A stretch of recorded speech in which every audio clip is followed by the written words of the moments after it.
السلام علیکم خواتین حضرات، میرے آج کے مہمان بھی کچھ سر اور ساز کی بات کریں گے۔ آپ انہیں قریب اظہر کے نام سے جانتے ہیں، اپنا ایک منفرد انداز رکھتے ہیں گائیکی کا۔ ان کی پیدائش 1972 میں راولپنڈی پاکستان میں ہوئی اور فوک موسیقی میں یہ ایک منفرد انداز سے ہمارے سامنے آئے۔ آج ہم راولپنڈی پاکستان سے ان کو اپنے ساتھ شامل کریں گے اور ان سے بات چیت کریں گے۔ عریب صاحب السلام علیکم۔ وعلیکم السلام جناب، کیسے ہیں آپ؟ اللہ کا بالکل ٹھیک ہے۔ سب سے پہلے آپ کا بہت شکریہ، آپ نے وقت دیا، آپ بہت مصروف آدمی ہیں۔ یہ فرمائیے گا کہ عریب اظہر کی زندگی کا آغاز 1972 میں راولپنڈی سے ہوا اور پھر 1972 سے لے کے جو بات کی کہانی ہے اس کے اندر کون کون سے مائل سٹونز آئے جس نے عریب اظہر کو عریب اظہر بنایا؟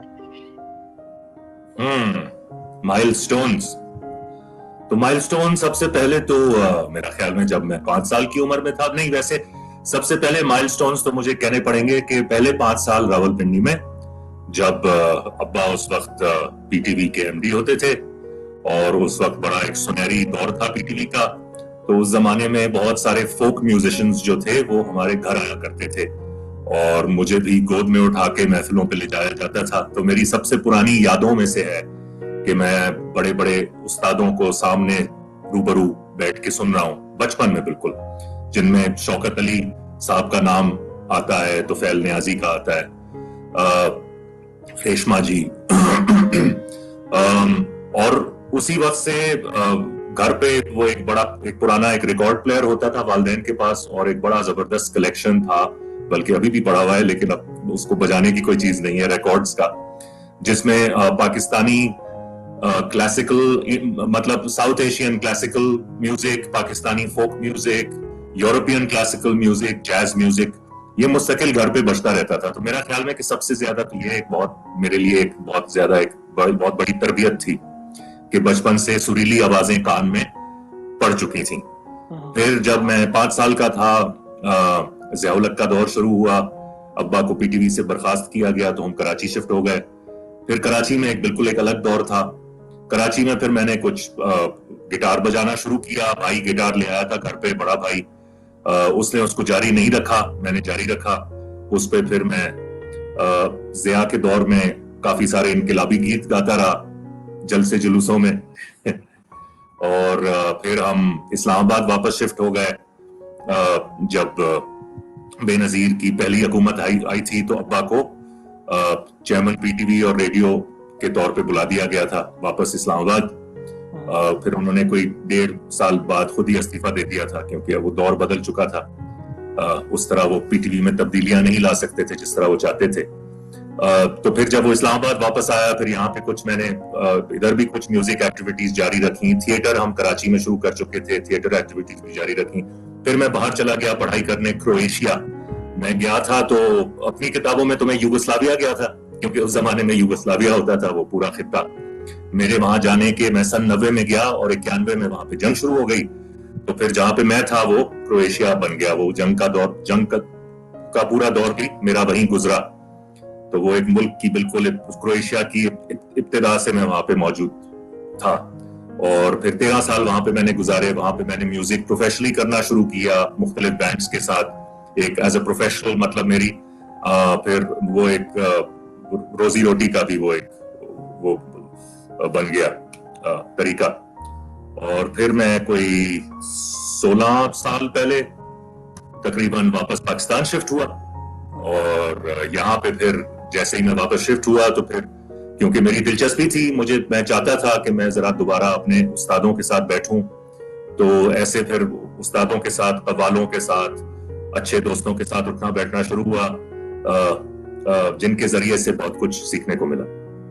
اچھا عریب صاحب، یہ فرمائیے گا کہ آپ کے والد صاحب، ان کو father of P T V کہا جاتا ہے جی، اسلم اظہر صاحب کی شخصیت کے بارے میں کچھ بتائیے گا کہ not as a son but as an artist, چونکہ ایک ٹائم آتا ہے جب آپ اپنے والد کی تحریر کو پڑھیں یا اپنے والد کی کھینچی ہوئی تصویر کو دیکھیں، اور اگر آپ کا تعلق الفاظ اور تصویر کی دنیا سے ہو تو آپ کریٹیکلی اس کو انالائز کر سکتے ہیں.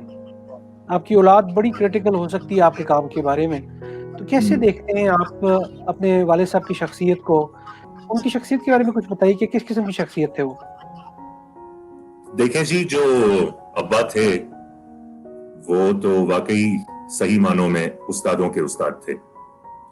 اور یہ کہ وہ ایک جنریشن تھی، ان کا اٹھنا بیٹھنا بھی جیسے جن لوگوں کے ساتھ ہوتا تھا، فیض صاحب، سبت حسن صاحب، کراچی میں منصور سعید صاحب ہوتے تھے، ثانیہ سعید جو ہماری بڑی زبردست ایکٹریس ہیں، ان کے والد صاحب. منصور سعید اور ابا نے مل کے پھر دستک تھیٹر گروپس کا آغاز کیا کراچی میں. تو ابا ایز این آرٹسٹ تو بیسکلی وہ ان سے بہتر نہ کوئی براڈ کاسٹر مجھے دنیا میں میں کہہ سکتا ہوں کہ جو اول جو نام ہیں براڈ کاسٹرز میں، بالکل ان کے برابر کا کیلیبر تھا ابا کا. اور تھیٹر ایکٹر اور ڈائریکٹر وہ بہت ہی کمال کے تھے. ان کی شاید سب سے زیادہ خاص بات جو تھی، ویسے تو مطلب بہت ساری ان کی تعریف کی جا سکتی ہے اور لوگ کرتے ہیں، ایک تو ان میں یہ بھی ہے کہ جو ان سے کوئی اختلاف بھی رکھتے تھے، کوئی سیاسی اختلاف بھی رکھتے تھے، لیکن ان کی عزت ہمیشہ کرتے تھے. ان پہ کبھی یہ الزام نہیں کوئی لگا سکتا تھا کہ یہ اپنے اصولوں کے کچے ہیں یا یہ کہ یہ اپنی بات سے کبھی پیچھے ہٹیں گے. تو وہ اپنی بات کے پکے تھے، اپنے اصولوں کے پکے تھے. کسی چیز پہ بھی انہوں نے اس پہ کمپرومائز نہیں کیا. جس طرح آپ نے کہا ان کو بابا پی ٹی وی کہا جاتا ہے کیونکہ انہوں نے وہ پہلی ٹیم بنائی جس کا کام تھا کہ پی ٹی وی کا پہلا پائلٹ سٹیشن سیٹ اپ کرے اور پھر پہلا سینٹر سیٹ اپ کرے. تو اس ٹیم کو انہوں نے لیڈ کیا. تو ان کی جو سب سے زیادہ خاص بات میں سمجھتا ہوں وہ یہ تھی کہ وہ دوسرے لوگوں میں قابلیت کو پہچانتے تھے اور ایسی نظر رکھتے تھے کہ انسان کو خود شاید اپنے آپ سے وہ توقع نہیں ہوتی تھی، لیکن وہ دیکھ لیتے تھے کوئی چیز کہ نہیں اس کے اندر کوئی کوالٹی ہے، اور اس کو پھر وہ کھینچ کے سامنے لاتے تھے اور اس کو پھر ڈال دیتے تھے کام میں کہ اب کرو، تم کر سکتے ہو. اور ان کا یہ کہنا کافی ہوتا تھا کہ تم کیا کر سکتے ہو، اور ان کے اشارے پہ واقعی لوگ شروع ہو جاتے تھے. اور شاید اس کی ایک مثال اشفاق صاحب کا رائٹنگ کی طرف آنا پی ٹی وی کی، اور میرے خیال سے انور سجاد صاحب تھے، میں نے کہیں حوالہ پڑھا کہ آپ کے والد نے ان کو اس طرف راغب کیا کہ وہ پی ٹی وی کے لیے لکھیں. یہ فرمائیے گا کہ being a son of very known person, جن کو اتنے سرکاری ایوارڈ، نگار ایوارڈ ملا انہیں، اس کے علاوہ بے شمار ایوارڈز ملے، آپ کیا دیکھتے ہیں کہ ایک سیلیبریٹی کا بچہ ہونا کیا آپ کے لیے رستہ آسان کر دیتا آگے نکلنے کا؟ دیکھیں، اگر کوئی شاید معمولی سیلیبریٹی ہوتی تو شاید وہ آسان ہوتا، لیکن دو وجوہات کی مثلا دو وجہیں ہیں جس کی وجہ سے میں کہہ سکتا ہوں کہ نہیں، آسان بالکل بھی نہیں تھا. ایک تو یہ کہ ابا خود اتنے اصول پرست انسان تھے کہ انہوں نے کبھی زندگی میں کبھی بھی کسی کو کال کر کے میرے لیے کبھی آسانی نہیں کی. کبھی بھی یہ نہیں کہا کہ بھئی یہ میرا بیٹا ہے، اس کو کہیں کام دے دو، اس کو کہیں رول دے دو، اس کو کہیں شو دے دو. کبھی انہوں نے ایسا کبھی بھی نہیں کیا، بلکہ الٹا جو ہے وہ کوشش کرتے تھے کہ کہیں ایسا کسی کو لگے نہ کہ ان کے بیٹے ہونے کے ناطے میرے لیے کوئی راستے زیادہ آسانی سے کھل رہے ہیں. سو ہی میک شور کہ اس طرح کی کوئی چیز نہ ہو. تو ایک تو یہ کہ ان کی وجہ سے کبھی کوئی ان کے ہوتے ہوئے، وہ ظاہر ہے کہ ان کا نام اتنا بڑا ہے کہ وہ ابھی بھی ظاہر ہے میں کہیں لیتا ہوں تو لوگ احترام کرتے ہیں اور دروازے کھل جاتے ہیں، یہ تو بلا شبہ. لیکن ایک یہ بات ہے کہ انہوں نے کبھی اس چیز کا فائدہ خود نہیں اٹھایا اور نہ ہی مجھے اٹھانے دیا. اور دوسری بات یہ کہ وہ ایک معمولی سیلیبریٹی اس لیے نہیں تھے کیونکہ وہ اپنے آخری سالوں میں ان کی صلاحیتیں ضائع ہو رہی تھیں. وہ ان لوگوں میں سے تھے، میں سمجھتا ہوں کہ جو معاشرے کو اور بھی بہت کچھ دے سکتے تھے لیکن معاشرہ تیار نہیں تھا ان سے حاصل کرنے کے لیے. اور ان کو بعد میں ایسی دنیا بدلی، ایک ایسا ایک خوخار قسم کا کیپٹلسٹ نظام ہمارے پاکستان میں پھیلنا شروع ہوا جس میں صرف پیسے پیسے پیسے اور لوگوں کی قدر جو ہے وہ صرف پیسہ جو ہے وہ لوگوں کی مطلب بنیاد بن گئی ہر چیز کی. پیسہ زبان بن گیا، پیسہ مذہب بن گیا، پیسہ پہچان بن گئی. اور ایک ایڈورٹائزنگ کا دور شروع ہو گیا. ایگزیکٹلی. اچھا اریب صاحب یہ فرمائیے گا کہ آپ کس طرح، آپ نے کہا کہ گھر میں میوزیشین آتے تھے گٹار بجانا، لیکن آپ نے اس کو پروفیشن کب بنایا؟ کب آپ کو پتا چلا کہ یہ پروفیشن بن سکتا ہے؟ میں نے پروفیشن اس کو کرویشیا میں بنایا. اس وقت میری عمر کوئی 25-26 سال تھی. اس وقت میں میوزک تو میں کر رہا تھا، گٹار تو میں تھوڑا بہت بجانا سیکھ لیا تھا کوئی 13-14 سال کی عمر میں، 12-13 سال کی عمر میں. اور پھر بڑی بیسکس گٹار پہ جو ہے میں بہت سارے گانے سیکھ لیے تھے. مجھے گٹار سے ہمیشہ اس حد تک دلچسپی تھی کہ میرے پاس کوئی آواز کے لیے ساتھ دینے والا کوئی ساز ہو. تو میں مطلب اپنی بچپن سے ہی میں گا تو رہا تھا اور پرفارمنسز بھی کر چکا تھا، جس طرح میں نے ذکر کیا کراچی میں جلسے جلوسوں میں بھی اور اس کے بعد پراپر پروگرامز میں بھی. لیکن میری عمر کوئی 25-26 سال تھی جب میں کرویشیا میں تھا، اور وہاں پہ بھی میں کافی سارے کانسرٹ ہالز میں اور پبز اور کیفیز میں اور چند سال سڑکوں پہ بھی بجاتا رہا تھا. وہاں پہ مجھے احساس ہوا کہ اب یہ بات جو ہے یہ شوق سے ذرا زیادہ نکل گئی ہے آگے، اور یہ اصل میں شوق نہیں ہے، یہ ایک قسم کی کالنگ ہے جس کو انگلش میں کہتے ہیں.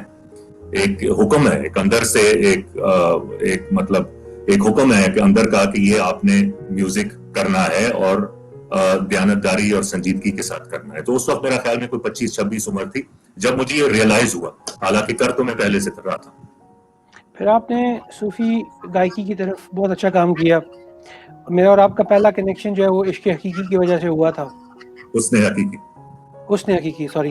اور پھر اس کے بعد مجھے موقع ملا آپ کے سامنے بیٹھ کے سننے کا، اور وہ بعض دفعہ آپ کچھ امیجن کرتے ہیں وہ ہو جائے تو آپ خوش ہوتے ہیں بہت. مجھے بڑی خوشی ہوئی تھی، اور آج ہم اس انٹرویو سیشن میں ایک ساتھ ہیں.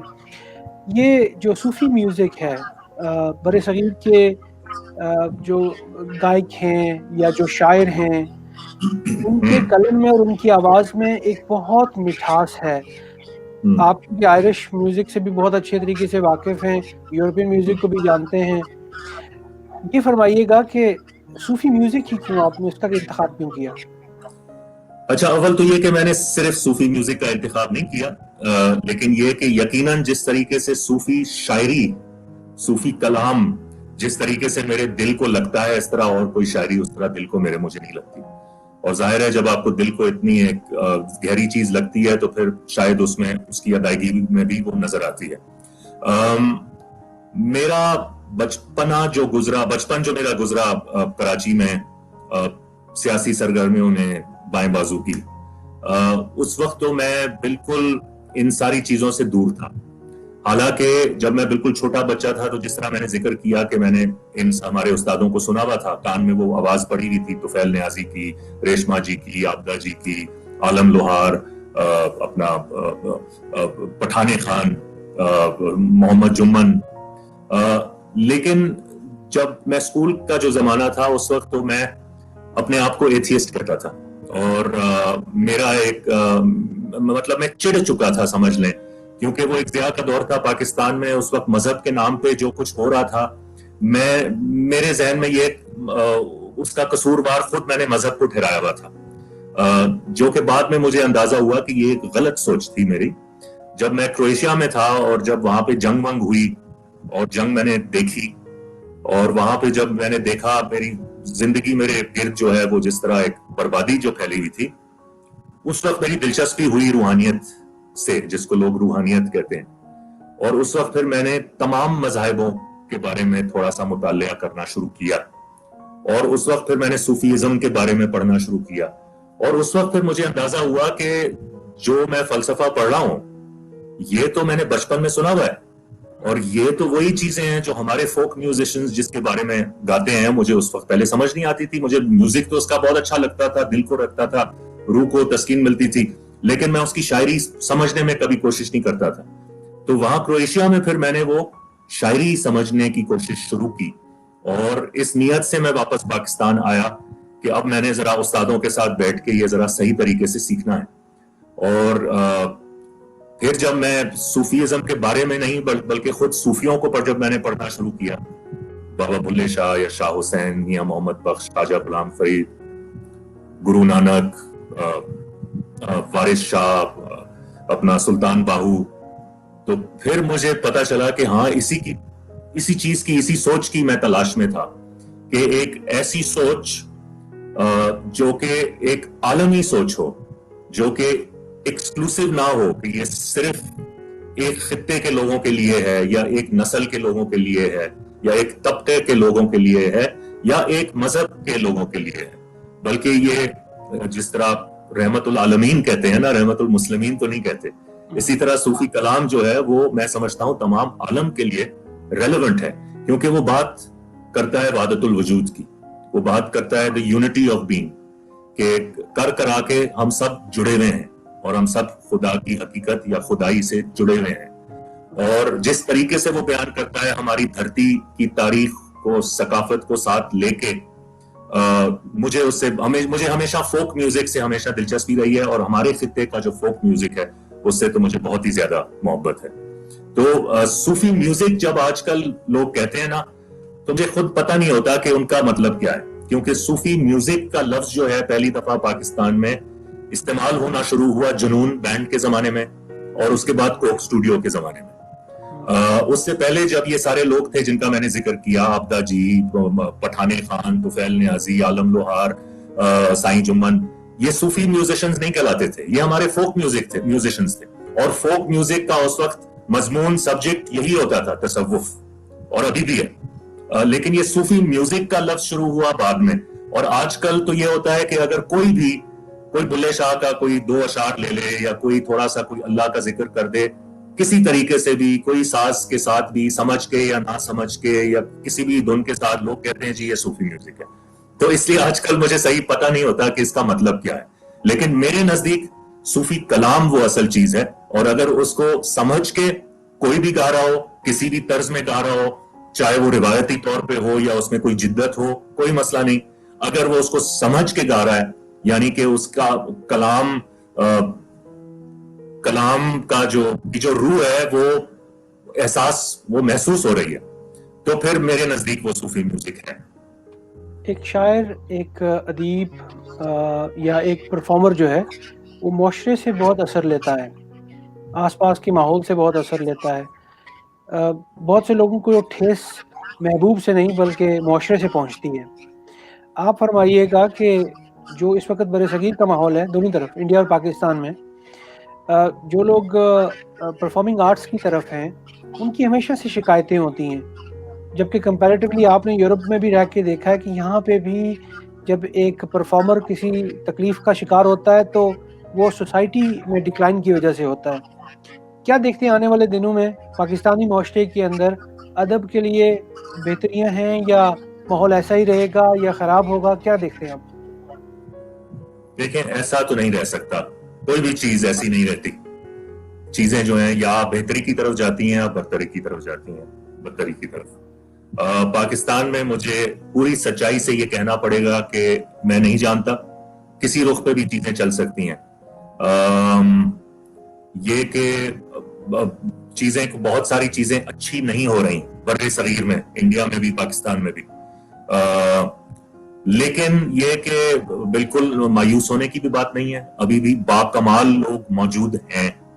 میں سمجھتا ہوں کہ تہذیب، کلچر، ثقافت کا ایک بہت اہم رول ہے جس کو ہم نے صحیح طرح سمجھا نہیں پاکستان میں، کیونکہ تہذیب اور ثقافت جو بیسکلی ہوتی ہے وہ آپ کی جنریشنز، ایک معاشرے میں جنریشنز کا تجربہ ہوتا ہے کہ ہم نے زندگی سے کیا سبق حاصل کیے ہیں، کس طریقے سے ایک زندگی جینے کا سب سے اچھا طریقہ کیا ہے، اور اس چیز کی جو ترجمانی ہوتی ہے آرٹ کی زبان کے ذریعے، وہ کلچر ہوتا ہے جس کی زبان آرٹ ہوتی ہے، اور وہ یا میوزک سے ہوتی ہے، شاعری سے ہوتی ہے، کلام سے ہوتی ہے، رقص میں ہوتی ہے، یا تھیٹر میں، یا پینٹنگ میں، یا نقاشی میں، جو بھی، کہ ہم نے اپنے کلچرز کو اس طرح فلرش نہیں ہونے دیا، ان کو ہم نے خود کبھی اس طرح تسلیم نہیں کیا۔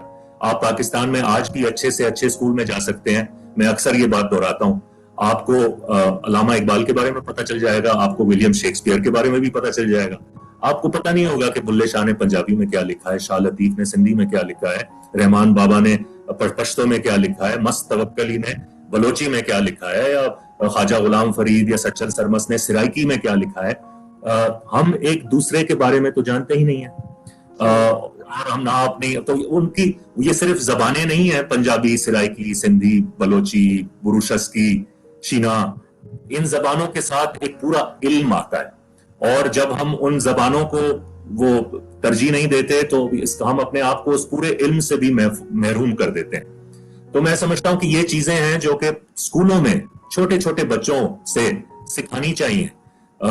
ہماری داستانیں جو ہیں, سیف الملوک, ہیر رانجھا, سسی پنو, دلہ بھٹی, سونی مہیوال, مرزا صاحبان, یہ ساری وہ یہ صوفی کہانیاں ہیں, یہ ٹیچنگ کہانیاں ہیں, یہ کہانیاں ہمیں سکھاتی ہیں کچھ سبق زندگی کے, یہ ہم سکھاتے ہی نہیں ہیں. مولانا روم کو دنیا بھر میں پہچانا جاتا ہے, بہت عظیم وہ ایک بزرگ تھے, شاعر تھے, لیکن دنیا بھر میں ان کو کیوں پہچانا جاتا ہے؟ اس لیے کیونکہ ان کا تقریباً ہر زبان میں ترجمہ موجود ہے. ہماری جو صوفی پوئٹری ہے اس کا آپ کو انگریزی میں اچھا ترجمہ نہیں ملتا, باقی زبانیں تو چھوڑ دیں, اردو میں اچھا ترجمہ نہیں ملتا, ہمیں خود ہی ان کے ترجمے نہیں کیے, ہم نے خود ان کو اپنے کریکولم کا, کورس کا حصہ نہیں بنایا, تو ہم دنیا سے یہ توقع کیسے کریں کہ وہ بنائیں گے؟ تو جب ہم یہ پاکستان کی بات کرتے ہیں تو پاکستان تو یہ ہے میرا پاکستان, یہ ہے میری تہذیب, میری ثقافت, اور ان جڑوں کو اگر ہم تسلیم نہیں کریں گے اور مضبوط نہیں کریں گے تو پھر ہم کیسے ایکسپیکٹ کرتے ہیں کہ درخت جو ہے وہ بلندی تک جائے گا؟ یہ میری سوچ ہے اس کے بعد. آپ نے ایک تعلیمی اداروں کی بات کی, تو میں محسوس کرتا ہوں کہ ہماری جو نامکمل تعلیمی نصاب ہیں ان کے اندر بہت سی چیزیں ہیں جو شامل نہیں کی جاتی ہیں. ایسا کیوں سمجھا جاتا ہے معاشرے میں کہ جب کوئی اپنی زبان بولے گا تو وہ ان پڑھ ہے؟ یہ ایک بہت عجیب سا المیہ ہے کہ میرا تعلق پہاڑی علاقے سے ہے اور پہاڑی میری زبان ہے, اور میں پہاڑی میں فاضل ہوں, میں نے پہاڑی زبان میں ایک انگلش یونیورسٹی سے کوالیفائی کیا ہے, اور میں اس کو بڑے فخر سے بولتا ہوں. اردو وہ زبان ہے جس میں نے تعلیم حاصل کی, انگریزی وہ زبان ہے جس نے مجھے روزگار دیا اور اس کی وجہ سے میں اس ملک میں رہتا ہوں. پنجابی سے مجھے پیار تھا, میں پنجابی کو پڑھنا چاہتا تھا, میں نے پنجابی سیکھی. ایسا کیوں ہوتا ہے کہ میں آپ سے اس لیے پوچھ رہا ہوں کیونکہ آپ کی انٹریکشن, میں نے پچھلے دنوں دیکھا کہ آپ لوک ورثہ میں مقامی فنکاروں سے بات چیت کر رہے تھے.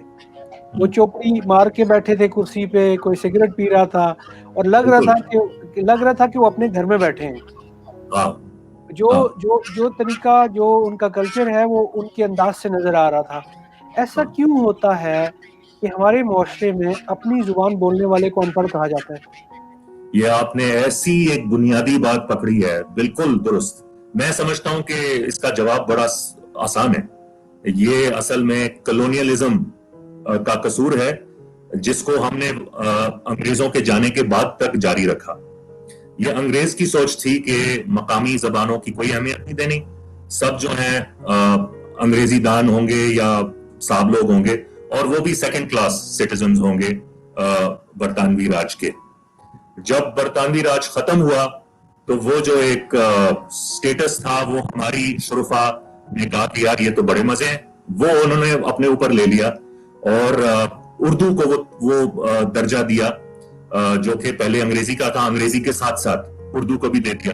تو اب پاکستان میں یہ ہے کہ اگر آپ کو انگریزی آتی ہے تو آپ کو سب سے اچھی نوکری ملے گی, اگر آپ کو انگریزی نہیں آتی, اردو آتی ہے چلو تو پھر بھی تھوڑی بہت صحیح نوکری آپ کو شاید مل جائے, اور اگر آپ کو یہ کوئی ہماری مقامی زبانیں آتی ہیں تو پھر تو آپ کو کہیں بھی اچھی نوکری نہیں ملے گی. حالانکہ پنجابی, سندھی, سرائکی ساری ہماری زبانیں اردو سے زیادہ قدیم ہیں اور زیادہ پرانی ہیں, ان میں اتنا زیادہ نالج ہے, لٹریچر ہے.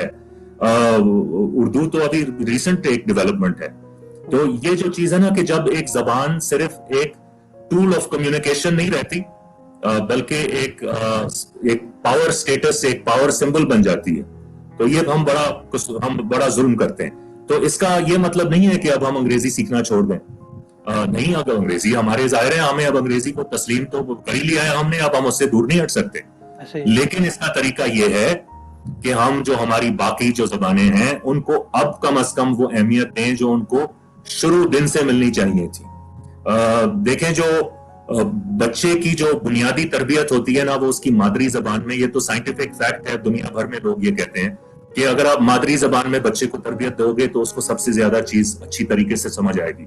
تو ہمیں چاہیے کہ ان مادری زبان میں تربیت دیں ہم اپنے بچوں کو, بلوچی میں, سندھی میں, سرائکی میں, پنجابی میں. ایک اور بات میں یہ کرنا چاہوں گا کہ یہ جو آپ نے بات کی کہ ہم اپنی مقامی زبانوں کو کمتر سمجھتے ہیں اردو سے اور انگریزی سے, تو ڈیفینیٹلی یہ سب سے زیادہ میں نے پاکستان میں پنجاب میں دیکھا ہے. حالانکہ پنجاب وہ صوبہ ہے جس کو باقی صوبے جو ہیں الزام لگاتے ہیں کہ جی پنجابی زیادہ حاوی ہیں پاکستان میں اور اسٹیبلشمنٹ میں زیادہ بیٹھتے ہیں, لیکن سندھی میں کوئی آپ کے 10-12 اخبار ہیں سندھی زبان میں جو نکلتے ہیں. آپ کا جب پڑھا لکھا پٹھان جو ہوتا ہے وہ آپس میں پشتو ہی بولیں گے, بے شک دنیا سے وہ اردو بولیں انگریزی بولیں. آپ کا پڑھا لکھا جو بلوچ ہوتا ہے وہ آپس میں بلوچی بولیں گے, جو آپ کا پڑھا لکھا سندھی ہوتا ہے وہ آپس میں سندھی بولیں گے. لیکن جو پڑھا لکھا پنجابی ہوتا ہے وہ پنجابی اپنے بچوں سے بولنا چھوڑ دیتا ہے, وہ اپنے بچوں سے یا تو اردو اور انگلش میں بات کرتا ہے یا اپنے نوکروں سے پنجابی میں بات کرتا ہے. تو یہ ایک دماغی فطور ہے اور اس کو دور کرنے کی ضرورت ہے. اس کا یہ مطلب نہیں کہ ہم کسی ایک زبان کے خلاف ہو جائیں. اردو ایک کمال زبان ہے, انگریزی بھی ایک باکمال زبان ہے, اور ہماری خوش قسمتی یہ ہے کہ چلو برطانوی راج سے ہمیں کم از کم ایک انٹرنیشنل زبان تو سیکھ لی ہم نے, کم از کچھ حد تک کچھ لوگوں کو سیکھنے کا موقع مل گیا, لیکن ہمیں اپنی دوسری مقامی زبانوں کو وہ اہمیت دینی پڑے گی. آخری سوال جو میں اپنے ہر مہمان سے پوچھتا ہوں, وقت محدود ہوتا ہے میرے مہمانوں کا اور آپ تو بہت مصروف آدمی ہیں, یہ فرمائیے گا کہ ذرا وقت اگر آپ پیچھے لے کے جائیں, جو اب نہیں جا سکتا, جو چیز گزر گئی وہ گزر گئی, لیکن اگر کچھ اپنی زندگی میں بدلنا چاہیں تو کیا بدلیں گے؟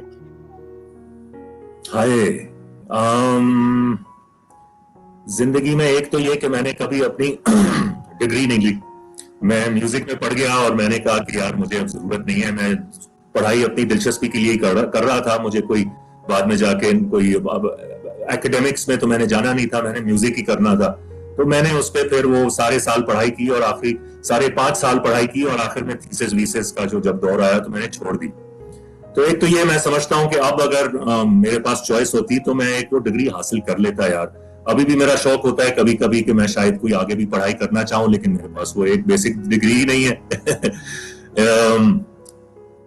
ہاں شاید سب سے زیادہ تو یہ بات, باقی تو میں کوئی ایسی بڑی کوئی مثال نہیں دے سکتا, یہ چھوٹی موٹی دے سکتا ہوں میرا خیال میں اپنے کچھ ذاتی رشتوں میں جو میں نے کچھ بیوقوفیاں کی ہیں اپنے لڑک پنے میں اور اپنی میچورٹی میں.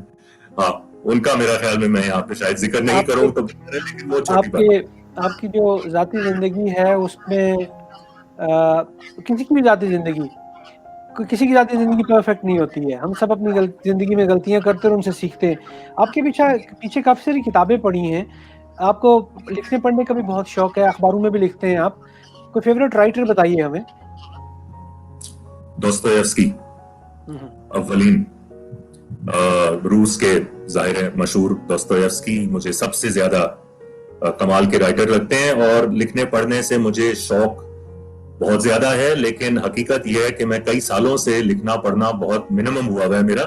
میں اخباروں کے لیے پہلے زیادہ لکھتا تھا اور میں آج کل یہ کچھ ویب سیریز ایک انٹرویو بیسڈ اس پہ کام کر رہا ہوں, تو اس کی جو اسکرپٹ ہوتی ہے, کامنٹریز ہوتی ہیں, وہ میں لکھتا ہوں ظاہر ہے. اور باقی چھوٹی چھوٹی چیزیں اپنے انٹرنیٹ پہ میں جو انگیج کرتا ہوں لوگوں کے ساتھ اس کے لیے لکھتا ہوں. لیکن صحیح معنوں میں لکھنا پڑھنا جو ہے تو میں تو اب آج کل کی بگڑی ہوئی نسل کی طرح میں تو اب سوشل میڈیا پہ اور ٹی وی پہ زیادہ وقت گزارتا ہوں بدقسمتی سے. لیکن ایک دور تھا جب میں بہت زیادہ کتابیں پڑھا کرتا تھا. یہ جو میرے پیچھے کتابیں پڑھی ہوئی ہیں یہ ہمارا ڈرائنگ روم ہے, تو یہاں پہ زیادہ تر ابا کی کتابیں ہیں, میری کتابیں میرے کمرے میں زیادہ پڑھی ہوئی ہیں. بہرحال دوست آپ نے ایک نام مانگا تو سب سے پہلے میرے دماغ میں وہی آئے. بہت بہت شکریہ اریب, آپ نے ہمیں وقت دیا اور آنے والے دنوں میں آپ سے پھر بات کریں گے اس امید کے ساتھ کہ آپ جو کچھ کر رہے ہیں اچھا کریں اور اس کا اوروں کو فائدہ ہو. جو کچھ آپ نے لوگ ورثہ کے ساتھ اب کام کر رہے ہیں, میں چونکہ پاکستان میں نہیں ہوں لیکن میں اگر وہاں ہوتا تو میں ضرور آپ کی اس میں مدد کرتا. ہمارے جو ہمارا وہ طبقہ جس کو سیکھنے کی ضرورت ہے، اسے جب تک ہم سکھائیں گے نہیں وہ ہمارے ساتھ واپس چل کے نہیں آئے گا۔ بے شک، بہت بہت شکریہ جناب، بہت لطف آیا گفتگو۔ بہت شکریہ، اللہ حافظ۔ خواتین و حضرات، یہ تھے میرے ساتھ اسلام آباد سے اریب، اور آنے والے دنوں میں ہم آپ سے پھر بات کریں گے۔ بس یہ گزارش ہے کہ آپ جو بھی کرتے ہیں، آپ اپنے ساتھ ایک کمال کا ہنر لے کے آتے ہیں، اس ہنر کو اچھے سے استعمال کیجیے، اور میں امید کرتا ہوں کہ اس پروگرام کو دیکھنے کے بعد آپ اس کو اپنے احباب تک پہنچائیں گے۔ اس کا اشتراک ضرور کیجیے گا، اسکرین پہ دیے ہوئے ای میل ایڈریس پہ آپ اپنا فیڈ بیک ضرور بھجوائیے گا، اور انشاءاللہ آپ سے جلد بات ہوگی۔ فی امان اللہ، اللہ حافظ۔